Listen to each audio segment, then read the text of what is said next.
Deesa rural police station વિસ્તારમાં આવેલ જાબડિયા ગામેથી મોટું જુગારધામ ઝડપાયું। ડીસા રૂરલ પોલીસ શંકાના દાયરામાં બનાસકાંઠા જિલ્લામાંથી એક મોટા અને ચોંકાવનારા સમાચાર સામે આવી રહ્યા છે। સ્ટેટ મોનિટરિંગ સેલ એટલે કે એસએમસીની ટીમે ડીસામાં એક એવી સપાટાબંધ કાર્યવાહી કરી છે જેણે કાયદો અને વ્યવસ્થા પર નજર રાખતા સ્થાનિક તંત્રની કામગીરી પર મોટા સવાલો ઊભા કરી દીધા છે। વિગતો પર નજર કરીએ તો ડીસા તાલુકાના જાબડિયા ગામે મોટા પાયે ચાલતી એક ગેરકાયદેસર પ્રવૃત્તિ પર એસએમસીની ટીમે અચાનક દરોડો પાડ્યો હતો। આ કાર્યવાહી એટલી ગુપ્ત અને ફૂલ પ્રૂફ હતી કે સ્થાનિક ડીસા રૂરલ પોલીસને આ અંગે કોઈ જ ભનક લાગી ન હતી। દર્શક મિત્રો, તમે આ કાર્યવાહીનું કદ જાણીને દંગ રહી જશો।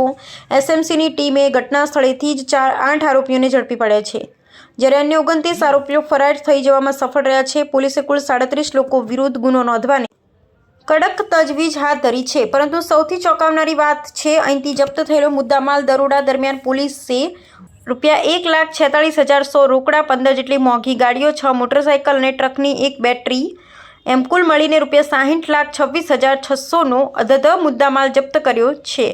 હાલ આ સમગ્ર મામલે ડીસા રૂરલ પોલીસ મથકે આગળની કાર્યવાહી હાથ ધરવામાં આવી છે। પરંતુ મિત્રો, આ સમગ્ર ઘટનામાં સૌથી મોટો સવાલ એ ઉઠી રહ્યો છે, જ્યારે ડીસા રૂરલ પોલીસ મથકની હદમાં આટલા મોટા પાયે ગેરકાયદેસર નેટવર્ક ધમધમી રહ્યું હતું, ત્યારે શું સ્થાનિક પોલીસ ઊંઘતી હતી? સ્થાનિક પોલીસની નિષ્ક્રિયતા અને એસએમસીની આ મોટી કાર્યવાહી હાલ સમગ્ર જિલ્લામાં ભારે ચર્ચાનો વિષય બની છે। પોલીસે હવે ફરાર 29 આરોપીઓને ક્યારે ઝડપે છે અને કેસમાં આગળ શું નવા ખુલાસા થાય છે? અહેવાલ જયંતિભાઈ ઠક્કર।